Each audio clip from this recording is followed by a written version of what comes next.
우리가 계속 지금 느헤미야를 시리즈로 이렇게 좀 나가요. 그러니까 잘 들어놓으시면 많은 은혜가 되게 될 줄 믿습니다. 우리가 지난주에 느헤미야 4장을 통해서 어떻게 말씀을 들었냐면, 어두움의 영 악한 사단은 느헤미야와 유대 백성들이 하나님의 은혜와 축복과 그리고 하나님의 부흥의 때가 이제 임한 것을 알고, 귀신이 귀신같이 안다고, 그래서 산발락과 도비아와 암몬 사람 게셈과 아스돗 사람 블레셋, 그들이 연합하여 그 느헤미야와 유다 백성들을 조롱하고 비난하고 핍박하고 그리고 그 위협하고, 그래서 그들로 어떻게 하려고, 하나님의 은혜와 축복과 하나님의 부흥의 때를 경험하지 못하도록, 그래서 낙심되게 하고 좌절되게 하고 두려워하게 하고 주저앉게 하려고 악한 사단은 역사합니다. 그런데 실제적으로 그 유다 백성들은 그들의 위협과 비난과 그들의 조롱 앞에 낙심되고 두려움으로 낙심되었어요. 그러나 그때 지도자 느헤미야는 낙심되고 좌절했던 그들을 향해 이렇게 말합니다. 두려워하지 말라. 두려워하지 말래요. 그런데 왜 두려워하지 말라 그렇게 했는지 성경은 4장에서 그렇게 이야기를, 14절에서 그렇게 말합니다. 왜 두려워하지 말아야 되는가? 크고 두려우신 하나님을 기억하고. 왜 그러냐면, 왜 지금 눈앞에는 산발락과 도비아와 그들이 연합한 그들이 너무 두려움의 대상 같고 너무 크게 보이고 그들이 능력 있는 것 같이 보일지라도, 오늘 크고 두려우신 하나님을 기억하기 시작하면 오늘 우리들이 승리하게 되는 줄 믿습니다. 크고 두려우신 하나님이 이제 기억되어지면 그때부터 그 하나님이 어떻게 하는가 성경은 이야기합니다. 너와 너의 자녀와 너의 아내와 너희 형제들, 그러니까 유다 족속을 위하여 뭐 하냐면, 크고 두려우신 하나님이, 능력의 하나님이 뭐 한대요? 따라서 합시다. 싸워주신다. 예, 앞서가 싸워주신다고 이야기하고 있습니다. 그래서 두려워하지 않아야 될 이유입니다. 그래서 성경에서 모든 전쟁을 보면 참 전쟁이 말도 안 되는 전쟁들을 해요. 우리의 이성이나 경험이나 지혜나 논리로는 이해되지 않는 전쟁들이 되어지지만, 왜 그러냐면 크고 두려우신 하나님이 앞서가시며 싸워주기 때문인 줄 믿습니다. 오늘 저와 여러분 이 땅을 살아가며 우리로 두려울 일, 낙심되고 좌절할 일들이 우리 주변에는 많이 일어날 때가 있습니다. 그때마다 오늘 느헤미야가 그 백성들을 향하여 선포한 이 말씀, 오늘 이 말씀이 저희들의 삶 속에서도 기억되어지기를 원합니다. 두려워하지 말라. 크고 두려우신 하나님을 너는 기억해라. 그 하나님이 너를 위하여, 너희 형제 자녀를 위하여, 너의 산을 위하여 대적자를 향해 싸워주실 것이다. 이 말씀이 오늘 내게 주신 레마의 말씀이 되어 이 한 세상을 살아가며 승리하는 저와 여러분이 되기를 예수의 이름으로 축복합니다. 그러면 오늘 크고 두려우신 능력의 하나님을 기억하며 기억하게 되면 어떠한 삶을 살게 되는가? 첫 번째, 그래서 몇 가지가 있는데 오늘은 두 가지만 살펴보면서 가고 다음 주에 또 이어서 이렇게 은혜 속에 살펴보기를 원합니다. 오늘 첫 번째는 바로 뭐냐면, 크고 두려우신 하나님을 기억하며 살게 되면 첫 번째는 여호와를 경외하는 삶을 살게 된다는 것입니다. 오늘 우리가 창세기 1장을 보면 하나님이, 태초에 하나님이 천지를 창조하시면서 해와 달과 별들을 만드시면서 그때는 항상 이렇게 말해요. 하나님이 보시기에 좋았더라. 토부를 선언합니다. 그러면서 7번의 토부를 말해요. 하늘과 또 땅, 바다, 물고기, 모든 것들을 만드시고 그 끝마다 하나님이 보시기에 참 좋았더라 그렇게 말합니다. 그러면 이렇게 생각해 볼 수 있어요. 우리들도 뭔가를 만들어 놓고 뭔가를 하고 나면 돌아보면서 참 보람되잖아요. 우리 하나님도 그래서 이렇게 하늘을, 별을 만들고 달을 만들고 너무 좋아서 보시기에 좋았더라. 아마 그랬을까? 아마 그러기도 했을 것 같아요. 아무것도 없는 곳에 만들었으니까. 그리고 산과 바다, 물고기, 하늘을 나는 새를 만드시고 하나님이 보시기에 좋았더라. 아무것도 없는 곳에 만들었으니까 하나님의 작품이 너무 좋아서 그랬을까? 그러기도 하셨을 것 같아요. 그런데 성경에 나와 있지는 않아요. 근데 한번 이렇게 생각해 봤어요. 우리 사람을 가장 첫째 날에 만들지 않고 첫째 날에 만들었다면 얼마나 고생했겠어요. 아무것도 없는 곳에. 근데 우리 하나님은 모든 것을 만드시고 보시기에 좋았더라 보시기에 좋았더라 하시고 여섯째 날 가장 마지막 날에 흙으로 사람을 빚으시고 성경 그렇게 말해요. 그것은 바로 뭐냐면 하나님이 세상을 만드실 때마다 보시기 좋았다는 것은 다른 것이 하나님이 만들어서도 좋았지만 더 좋은 것은 뭐냐면 여섯째 날 마지막 만들 사람, 그러니까 그 하나님의 자녀들이 이 땅에 태어나서 하나님이 만드신 하늘, 하나님이 만드신 바다, 하나님이 만드신 새와 동물들을 보면서 감격하고 좋아할 것을 기대하고 생각해 보니까 그 하나님이 그렇게 좋지 않았을까. 그 하나님의 자녀들이, 우리들도 그러잖아요. 우리들도 우리 자녀들이 이렇게 엄마들이, 요즘 젊은 엄마들은 더 극성이잖아요. 뱃속에 넣어놓으면 그 아이가 태어나기 전에 다 준비하면서 막 짜증내면서 준비해요? 막 신경질 내면서 준비하는가요? 뭐 이불도 뭐 요도 담요도 네이도 막 사면서 얼마나 행복해 하겠어요. 왜? 내 사랑하는 자녀가 쓰고 누릴 것이니까. 우리 하나님이 그렇게 만드셨기에 그렇게 좋아하셨던 것 같아요.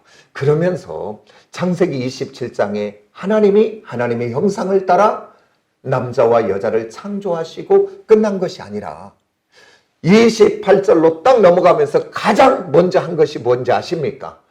따라서 합시다. 하나님이 그들에게 복을 주시고 뭐 했대요? 따라서 나는 복받은 존재다. 제 얘기가 아니고 하나님의 말씀으로 언약으로 선포하신 말씀인 줄 믿으시기를 원합니다. 그런데 오늘 여기서 하나님이 그들에게 복을 주시며, 근데 우리들이 생각하는 복하고는 좀 다른 것 같아요. 왜 그러냐면 복이라고 하는 이 단어가 따라서 합시다. 바라크. 그래서 이게 히브리어인데 이런 것 같아요. 한국말로 좀 얘기하면 바락 그래서도 복을 좀 받아야 되겠다 그래서 바라크인지 그건 아니고요. 이 바라크라는 의미를 봤더니 어떤 의미냐면 엎드리다, 무릎을 꿇다, 높이다, 그런 의미가 있어요. 그러니까 이 의미를 선악과 사건과 딱 대비해서 이야기하면 어떤 관계냐면 하나님이 천지를 창조하시고 또 그 하나님이 온 우주 만물의 주관자가 되시며, 그리고 나는 그 창조주의 하나님이 만든 피조물인 것을 인정하고 그 하나님 앞에 무릎을 꿇어 그 하나님을 경배하고 그 하나님을 높이는 것, 그런 상태가 되면 바라크, 복 있는 상태인 줄 믿습니다.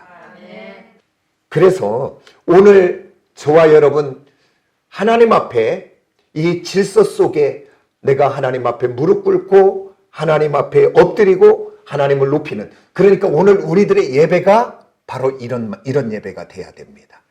그래서 하나님만 높이고 하나님만 영광 올려드리고 나는 무릎을 꿇어진, 그래서 예배의 기원이 바라크에서부터 시작해서 나온 겁니다. 그렇게 되어지기만 하면, 제가 그렇게 하나님과 질서 속에 바라크, 복된 상태만 되어지면 내가 어디에 있든지 무엇을 하든지 어떤 상태든지 간에 관계없이 그 하나님이 우리에게 복된 은혜의 길로 인도해 주실 줄 믿습니다. 왜 그러냐면 오늘 우리는 다윗을 통해서 놀라운 고백을 듣잖아요. 시편 24편을 통해서 하나님과 바른 관계, 바라크의 관계 속에 들어가 있는 사람, 이제 바라크라고 하는 단어를 굉장히 기억하시고, 이 바라크라는 단어를 기억하는 순간, 복이라는 단어를 기억하는 순간 세 가지를 꼭 기억하셔야 돼요. 아까도 제가 얘기했지만 하나님은 창조주가 되시며 그 하나님은 모든 만물의 주관자가 되시며 나는 그 하나님의 피조물이 되고 인정하고 나는 그래서 그 하나님만 예배하고 그 하나님만 높이고 그 하나님께만 영광 올려드리는 상태만 되면 그게 바라크 상태인데 그렇게만 된다면 하나님이 모든 것을 책임집니다. 다윗이 시편 23편에 그 하나님이 나를 어디로 인도한대요? 푸른 초장과 쉴만한 물가로 인도한다고 말하고 있고요. 또 성경은 이어 사망의 음침한 골짜기에 다닐지라도 뭐라고 얘기하면 두려워하지 않는데요. 왜? 크고 두려우신 창조주의 능력의 하나님이 나의 목자가 되고 나를 인도하고 있으니 사망의 음침한 골짜기에서 자기는 두려워하지 않는다고 이야기합니다. 또 성경은 이어 이렇게 말하고 있잖아요. 원수의 목전에서도 우리 인생을 살다 보면 나를 넘어뜨리려고 하는 원수들이 얼마나 많이 있고 대적자들이 많이 있습니까? 그러나 내가 하나님과의 바른 관계, 바라크 상태만 되어 있다면 그 하나님이 나를 책임져 그 원수의 목전에서도 승리의 식탁을 차려주시고 아멘. 그리고 기름을 내 머리에 부어 승리케 되는 인생을 살게 하는 줄 믿으시기를 원합니다. 그래서 오늘 저와 여러분 느헤미야가 4장 14절에서 크고 두려우신 하나님께서 너와 너의 아내와 자녀들을 위하여 싸워주시리라 이렇게 말한 것처럼 오늘 저와 여러분이 크고 두려우신 하나님 앞에 살기만 하면 하나님이 전부 책임져 주시는데 하나님 그 두려우신 하나님 앞에 살게 되면 우리가 어떤 상태가 되냐면 거룩한 삶의 사람이 되게 되는 줄 믿습니다. 여기서 거룩인 경외하는 하나님의 삶을 살게 되는데 여기서 경외하다 이 말은 야레라고 하는 히브리어인데 어떤 뜻이 있냐면 두려워하다, 무서워하다. 그러니까 크고 두려우신 하나님 앞에 사는 사람은 하나님을 경외할 수밖에 없는 거지요. 그러니까 하나님을 경외한다는 이 말은 바로 뭐냐면 그 하나님 앞에 두려워하고 무서워하다. 바꿔 말하면 눈치 보다라고 하는 것을 한마디로 요약하면 눈치 보는 겁니다. 그래서 어떻게 하면 하나님을 기쁘시게 할 수 있을까? 어떻게 하면 하나님의 뜻대로 살 수 있을까로 눈치 보는 삶. 그분이 크고 두려우신 하나님이니까. 세상도요, 이 기업들도 100년 기업이 흔치 않다 그래요. 왜냐하면 100년 안에 무너지는 기업들이 그렇게 많다 그래요. 그러니까 이 세상의 기업들도 누구 눈치를 봐요? 소비자 눈치를 보지요. 소비자 눈치를 보지 않는 기업은 언제 무너질지를 모르는 것이 지금 이 세상의 경제입니다. 지금 삼성이 지금은 초일류 기업 중에 하나예요. 뭐 세계 속에서 내놓으라는 기업인데요. 삼성이 원래 그런 기업이 아니었습니다. 이건희 회장이 1993년도에 독일 프랑크푸르트에서 신경영 선언을 합니다. 그때만 해도요, 삼성이라는 이 기업이 한국에서는 그래도 괜찮은 기업이지만 세계 속에 나가면 아무것도 아닙니다. 그러면서 그때 했던 게 있어요. 마늘 하나만 빼고 다 바꾸자. 그러면서 어떤 일을 벌였냐면 핸드폰 15만 대를 핸드폰을 그 화형식을 했어요. 그 금액으로 자그만치 그게 750억이었다. 그때 당시. 지금부터 28년 전에. 그래서 그걸 전부 불로 태우면서 이렇게 부쉈지요. 왜 그러냐면 모든 구성원들에게 각성을 시키려고. 어떤 각성을 시키려고? 소비자의 눈치를 보라고. 그래서 이제 우리가 만들면 되는 것이 아니라 소비자에게 꼭 필요한 물건을 제대로 만들자고 하면서 신경영을 선언해서 그것으로 시작해서 오늘 이렇게 삼성전자가 오늘 세계 속의 초일류 기업까지 나오게 되는 것을 보게 됩니다. 오늘 저와 여러분도 오늘 우리들에게는 경영의 능력이 우리들에게는 하나님을 경외하는 능력, 거룩의 능력이 우리는 없습니다. 그러나 오늘 저와 여러분이 하나님이 크고 두려우신 하나님 앞에 저와 여러분이 살아가게 되면, 그래서 그 하나님을 눈치 보고 그 하나님의 뜻대로 살아보려고 하기 시작하다 보면 오늘 우리들 안에 거룩의 능력이 오게 될 줄 믿습니다. 그렇기 때문에 이 하나님을 경외하는 자의 삶을 살게 된다는 것은 다른 것이 아니라 바라크의 아까 이야기했던 그 관계가 회복되어지는 줄 믿습니다. 그래서 성경을 제가 보면서 어제 이렇게 말씀을 준비하면서 여호와를 경외하면 어떤 복을 받을까? 그러면서 성경을 좀 찾다가 제가 포기했어요. 없어서 포기한 것이 아니라 성경의 모든 복이 이 여호와의 경외라고 하는 이 단어 속에 묶여져 있더라고요. 그래서 여호와를 경외하면, 아까도 바꿔 말합니다. 그분 앞에 두려움으로 그분의 눈치를 보고 내가 살아가고 있다면 내가 거룩의 능력이 없는 내가 거룩하게 되게 될 줄 믿습니다. 그렇기 때문에 하나님을 경외하며 살아가는 하나님의 백성들에게는 하나님이 복을 주실 수밖에 없게 되어 있습니다. 그래서 오늘 이렇게 시편에서 한 두 군데, 너무 많아서 찾지는 못하고 두 군데만 한번 찾아서 보려고 합니다. 우리 시편 128편 한번 봅니다. 하나님 뭐라고 하나님을 경외하는 자에게 복을 주시는지. 128편 우리 1절 다 같이 한번 봅니다. 여호와를 경외하며 그의 길을 걷는 자마다 복이 있도다. 뭐예요? 여호와를 경외하는 자에게 그 길, 그렇게 살아가는 자에게 복을 주시는데 2절 한번 봅니다. 다 같이 시작. 내 손이 수고한 대로 먹을 것이라 내가 복되고 형통하리로다. 오늘요, 세상에 수고한 대로, 자기 노력한 대로 다 거둬지지 않더라고요. 왜 그러냐면 오늘 이 땅에 살아가는 모든 사람 새벽부터 저녁 끝까지 불철주야 막 일하고 있는 것은 뭐예요? 노력하지 않는 사람, 열심히 하지 않는 사람 누가 있습니까? 그러나 그 노력했다고 다 내 것 되는 것은 아니더라고요. 근데 오늘 성경은 오늘 저와 여러분에게 오늘 언약으로 약속합니다. 내게 주신 말씀으로 받으시기를 원합니다. 여호와를 경외하는 자에게 그가 하는 모든 일, 수고의 모든 것을 누리게 하고 먹게 하는 복을, 그리고 그의 삶을 형통의 길로 인도한다고 오늘 약속하신 이 말씀이, 내게 주신 말씀이 되어지시기를 원합니다. 그러면서 3절 우리 다 같이 한번 봅니다. 다 같이 시작. 내 안방에 있는 내 아내는 갈치가 포도나무 같으며 내 식탁에 들어간 내 자식들은 어린 감람나무 같으리로다. 아멘. 오늘 여기서 성경은 또 이야기합니다. 오늘 내 집 안방에 있는 내 아내, 그리고 내 식탁, 내 자녀들을 이야기합니다. 가정을 이야기합니다. 오늘 저와 여러분의 가정이 화목하기를 원합니까? 저와 여러분의 가정이 행복한 가정이 되기를 원합니까? 저와 여러분의 가정이 형통의 길을 되어지기를 원합니까? 성경은 그 앞에 먼저 요구하는 것이 크고 두려우신 하나님 앞에 우리가 그를 경외하며 살아간다면 오늘 우리 하나님이 우리 가정을 책임진다고 이야기합니다. 아멘입니까? 그러면서 하나만 더 살펴봅니다. 시편 112편. 이것은 이스라엘 백성들의 가정 헌장이에요. 그래서 가정마다 이 말씀을 암송하는 말씀입니다. 오늘 저와 여러분도 할 수 있다면 오늘 시편 112편 1절에 3절 말씀은 정말 암송해야 될 말씀입니다.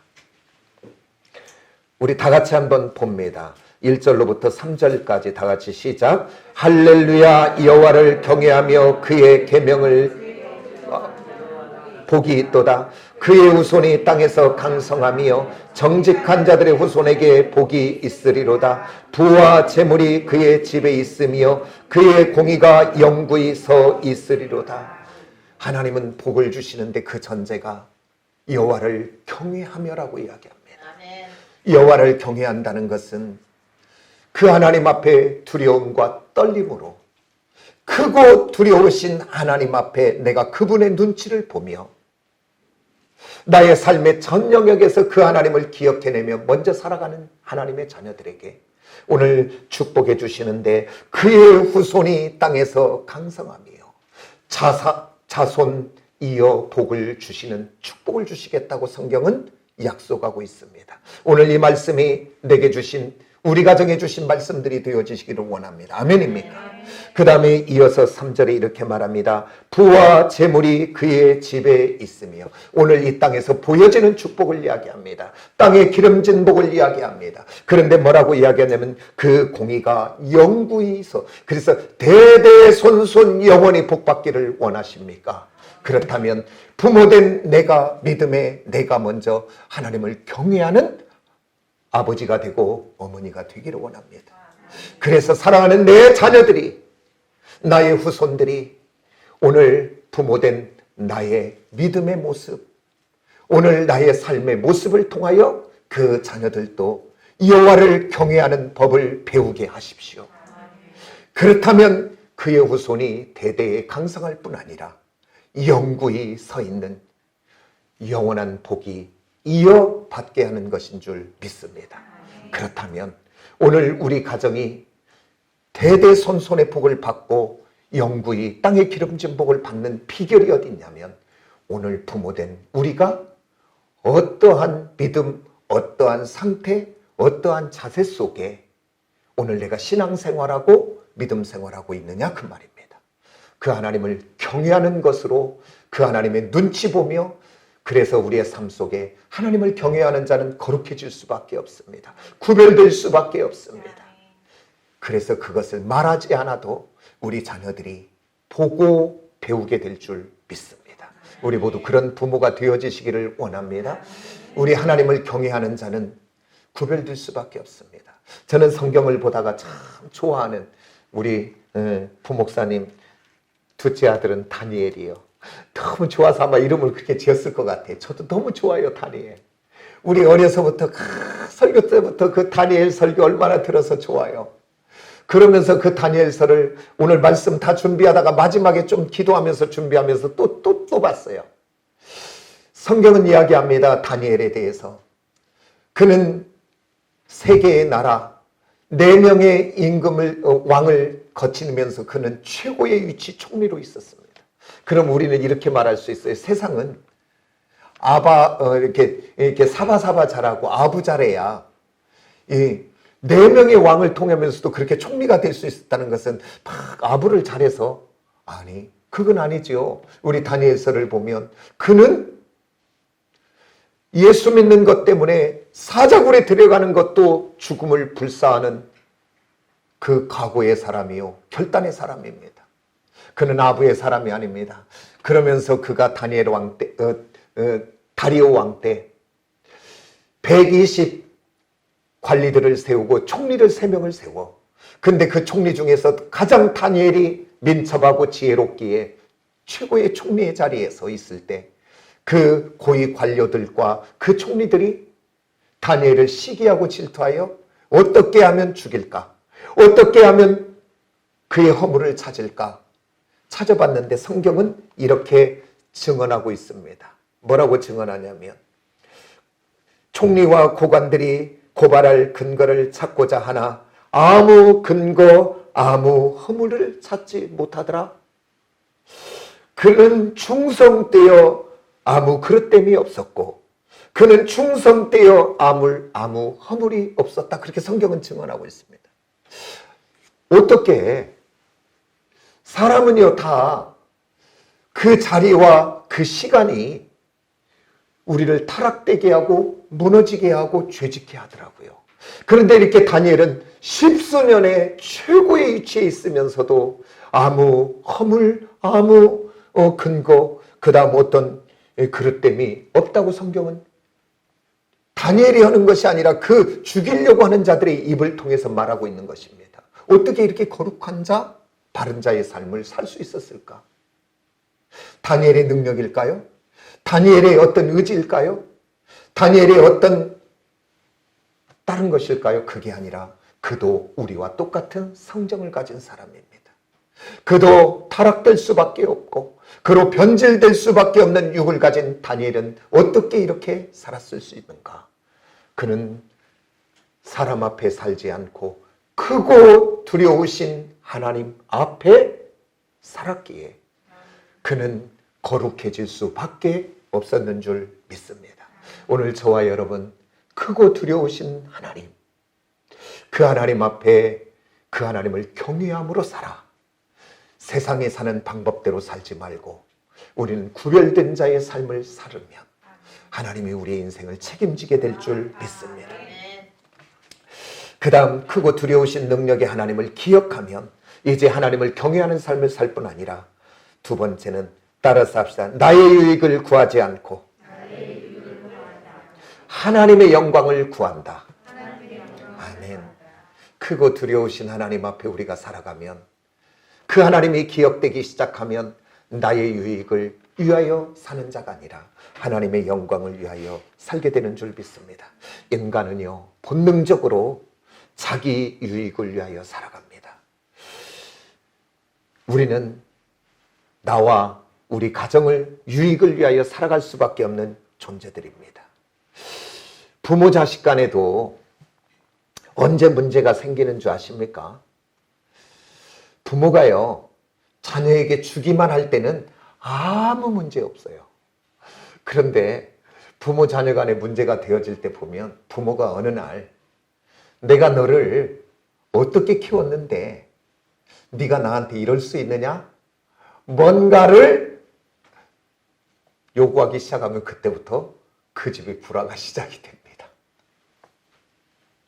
성경은 이야기하고 있지요. 디모데후서 3장 1절에 이제 고통하는 때가 온대요. 말세의 때.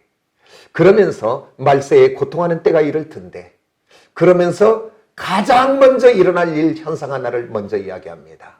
자기를 사랑하며. 그러니까 자기를 사랑한다는 것은 뭐냐면 이제 모든 것에 나의 유익을 위하여 이것입니다.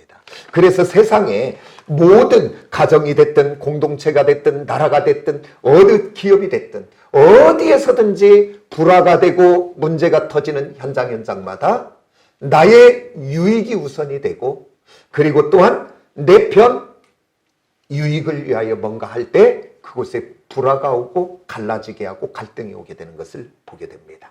그런데 오늘 우리 본문 말씀의 느헤미야는 어떤 사람이었는가 봤더니 오늘 5장 하반절에 제가 보니까 나는 여호와를 경외함으로 이같이 행하지 아니하고 이렇게 이야기해요. 나는 여호와를 경외함으로 이같이 행하지 않았대요. 어떻게 무엇을 행하지 않았는가 14절이 이야기해주고 있습니다. 우리 14절을 한번 다 같이 볼까요? 다 같이 시작. 또한 유다 땅 총독으로 세움을 받았을 때 곧 아닥사스다 왕 제20년부터 제32년까지 12년 동안 나와 내 형제들이 총독의 녹을 먹지 아니하였느니라. 그러면서 15절에 이렇게 말합니다. 나보다 먼저 있었던 총독들은 백성에게서 양식과 포도주와 또 은 40세겔을 그들에게서 빼앗았고 또한 그들의 종자들도 백성들을 압제하였으나 라고 이야기합니다. 오늘 나는 총독으로 12년 동안 있으면서 내가 총독의 녹을 받지 않았다. 한 해 뒤에도 아니고 12년 동안이었대요. 근데 왜 그가 총독의 녹을 받지 않았는가 봤더니 그 유다 백성들이 그 예루살렘 성을 재건하고 그 일을 위하여 중수하는 일에 노력하고 그 일을 위하여 힘쓰고 애쓰는 그 고역을 감당하는 그들을 보면서 그들에게서 녹을 받지 않은 것입니다. 그런데 이 앞에 느헤미야의 앞에 모든 총독들은 포도주와 또한 양식을 그리고 은 40세겔을 빼앗고 락가흐라는 단어인데 이것은 움켜쥐다 그런 은혜인데 그 말인데 그러니까 이 앞에 총독들은 백성들의 고열을 짜서 움켜쥐고 그 다음에 또 이야기합니다. 종자들, 여기서 종자들이니까 그냥 뭐 종들 개념인데 그 시대의 총독 친인척들을 이야기합니다. 그들도 똑같이 백성들을 압제하고 빼앗고 그런데 느헤미야는 나는 하나님을 경외함으로 나의 유익을 구하지 아니하고 하나님의 영광을 구했다고 오늘 성경은 이야기하고 있습니다. 오늘 저와 여러분도 이 땅을 살아가며 정말 크고 두려우신 능력의 하나님이 창조주의 하나님이 믿어지고 그 하나님이 오늘 또 우리의 인생의 모든 주권자가 되심이 믿어진다면 우리 그 하나님 앞에 살아간다면 오늘 저와 여러분도 철저하게 우리의 육은 나의 유익을 위하여 살아갈 수밖에 없는 존재로 되었지만 우리 예수 그리스도를 믿고 하나님의 사람 된 저와 여러분은 나의 유익이 문제가 아니라 하나님의 영광, 하나님의 나라, 하나님의 뜻이 우선되는 저와 여러분들로 변화되고 바꿔지기를 원합니다. 그렇게 변화되고 바꿔지기만 한다면 내가 지금은 바보 같고 지금은 손해받, 왜 그러냐면 나의 유익을 포기할 때 나의 유익을 위하여 살아가지 않고 하나님의 영광을 위하여 살아가다 보면 그것이 손해나는 것 같고 피해를 당하는 것 같고 그런 것 같으지만 나중에 시간이 때가 되면 하나님은 더 복이 되는 것으로 역사하고 인도해 줄 믿으시기를 원합니다. 그러면서 성경에서 한 두 가지만 찾아보며 마치려고 합니다. 오늘 창세기 12장 이하에 보면 13장에 보면 이제 12장에서는 아브라함이 등장하잖아요. 아브라함이 하나님 땅을 떠나, 그래서 너희 친척 본토 아비집을 떠나 내가 내게 지시하는 땅으로 가라. 하나님 말씀을 따라 떠납니다. 떠날 때 아브라함만 떠난 것이 아니라 조카 롯이 아브라함을 따라 떠납니다. 같이. 그런데 하나님의 놀라운 축복으로 소와 양과 염소가 많아져. 이제 13장에 가니까 그들의 목자들이 서로 싸우게 됩니다. 그러니까 아브라함이 조카 롯을 불러 너와 나는 친척이 아니냐, 싸워서야 되겠느냐, 그러면서 이렇게 말합니다. 롯을 향하여 네가 먼저 선택해라. 그래서 네가 우하면 나는 좌할 것이고 네가 좌하면 나는 우할 것이다. 이렇게 말합니다. 지금 우리 머리로도 이해가 되지 않잖아요. 그러면 그때 당시에는 더 이해가 되지 않습니다. 왜 그러냐면 그 근동사에서 그때는 어른 우선이고 또한 아브라함은 그 집안의 족장입니다. 족장이라는 것은 모든 대소사의 결정을 누가 하냐? 족장이 하는 거예요.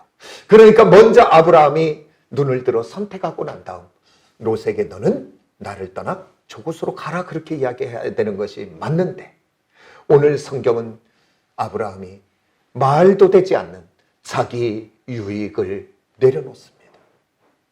그러고 난 다음 성경이 그것으로 끝났다면 바보요 손해보는 것으로 끝나고 말았겠지요. 이어 바로 성경은 증언합니다. 크고 두려우신 능력의 창조주의 하나님이 아브라함에게 나타나셔서 아브라함아 너는 눈을 들어 동서남북을 바라봐라. 그리고 너는 오늘 종과 행으로 걸어라. 내가 밟는 모든 땅을 너에게 줄 것이고 너의 후손에게 줄 것이다. 성경은 언약하고 약속하고 있는 것들을 보게 됩니다. 오늘 저와 여러분 크고 두려우신 능력의 하나님 앞에 그분을 기억하고 그분 앞에 살아간다면 오늘 저와 여러분의 일상의 삶 속에 관례나 지금까지 어떤 되어진 것들 그런 것들 따라 하나님이 기뻐하지 않는 것 따라 살아가고 있다면 오늘 그 관례 따라 관행 따라 하지 않고 하나님의 방법 따라 하다 보면 비즈니스 사업 힘들 수도 있고 직장에서도 관례 따라 그냥 하면 될 것을 하나님의 자녀의 나는 그럴 수 없어 라고 하는 것 때문에 힘이 들 수도 있습니다. 그러나 실망하지 마시기를 원합니다. 오늘 크고 두려우신 그 하나님은 보시고 아시고 때가 되면 역전되게 하실 것 그분을 믿으시기를 원합니다. 또 한 사람은 더 살펴보며 오늘 말씀을 마칩니다. 오늘 룻기를 보면 그곳에 나오미가 등장하고 그의 며느리 룻이 등장하잖아요.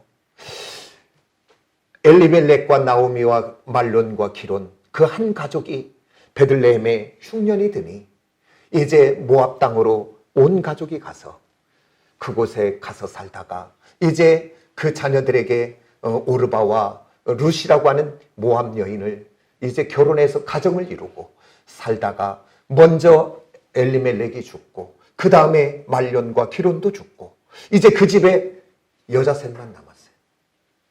그런데 어느 날 들려진 소식에 그 베들레헴 땅에 하나님이 축복 주셔서 이제 풍년이 오고 하나님이 돌보신다는 소식을 듣고 나오미가 결단합니다. 내가 이제 돌아가리라. 베들레헴으로. 그러면서 그 두 자부를 앉혀놓고 이제 너희는 나를 떠나 이제 너희들 이곳에서 새로운 인생을 살아라고 이야기합니다. 그랬을 때 그 모압 큰 며느리예요. 오르바는 떠나가고, 그런데 그 룻이 이렇게 이야기합니다. 떠나가라는 그 어머니에게 룻기 1장 16절에 말합니다. 어머니가 가시는 곳에 나도 가고 어머니가 머무는 곳에 나도 머물겠고 어머니의 백성이 나의 백성이 될 것이고 어머니의 하나님이 나의 하나님이 되시리니. 중요한 고백입니다. 어머니의 하나님, 그 하나님이 나의 하나님 되시면, 그러니까 그 이방 모압 여인이 나오미를 통하여 하나님을 만났고, 그래서 이제 그가 그저 사는 것이 아니라 크고 두려우신 능력의 하나님 앞에 살기 시작하니까 오늘 말도 되지 않는 이런 고백을 하는 겁니다. 자기의 유익이 아니라 하나님의 영광을 구하는, 말도 되지 않는 거지요. 그러나 성경이 그것으로 끝났다면, 크고 두려우신 하나님이 계시지 않았다면 미련한 것이요, 손해보는 것이요, 망한 인생입니다. 그러나 성경은 그것으로 끝나지 않고 오늘 이 결단의 고백이 베들레헴에서 고백이 아니라 모압 땅에서 고백인데, 거기에서 한참 멀리 떨어져 있는 베들레헴에서는 이 크고 두려우신 능력의 하나님, 창조주의 하나님, 주관자의 하나님은 이 소리를 들으시고 일하고 계신 줄 믿으시기를 원합니다. 아멘입니까? 지금은 눈에 보여지지 않아도, 만져지지 않아도, 지금은 시어머니와 과부인 불쌍한 인생 두 인생밖에 없는 것 같아도 그 소리를 들으시고 하나님은 역사하고 있는 것을 믿으시기를 원합니다. 우리 하나님, 너 그렇게 결단했으니까 너 한번 그렇게 살아봐라, 당해봐라, 그런 분이 아니라 우리 하나님, 그 살아계신 하나님 앞에 그 하나님을 의식하고 기억하며 눈치 보며 살아가는, 나의 유익이 아니라 하나님의 유익을 구하는 하나님의 사람들에게 하나님은 그 끝에 놀라운 축복으로, 우리는 룻기 마지막 결론이 얼마나 은혜가 됩니까? 보아스라고 하는 하나님의 사람을 예비하고 준비하여 이 이방 여인, 놀라운 메시아가 오는 축복의 통로로 쓰임받는 이런 은혜를 주시지 않습니까? 오늘 저와 여러분 손해보는 것 같아도, 내가 사람들이 바보 같다고 비웃을지 몰라도 세상은 요령으로 살고 이기며 살고 누군가를 무너뜨리며 누군가를 손에 끼치면서라도 나의 유익만 있다면 살아가는 그 길 속에 오늘 저와 여러분 마이너의 길입니다. 좁은 길입니다. 그러나 그 길 하나님의 영광을 위하여 가고 있다면 주님과 함께 행복해 하시기를 원합니다.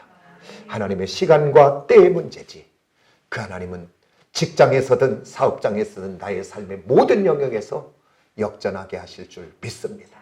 그래서 이제 직장에서든 장사할 때든 어디에서든 이익만 보려고 하지 말고, 어떤 문제가 딱 부딪히면 따라서 합시다. 손해보자. 손해보세요. 이기지 마세요. 근데 나중에 보면 복이 됩니다. 기도하겠습니다.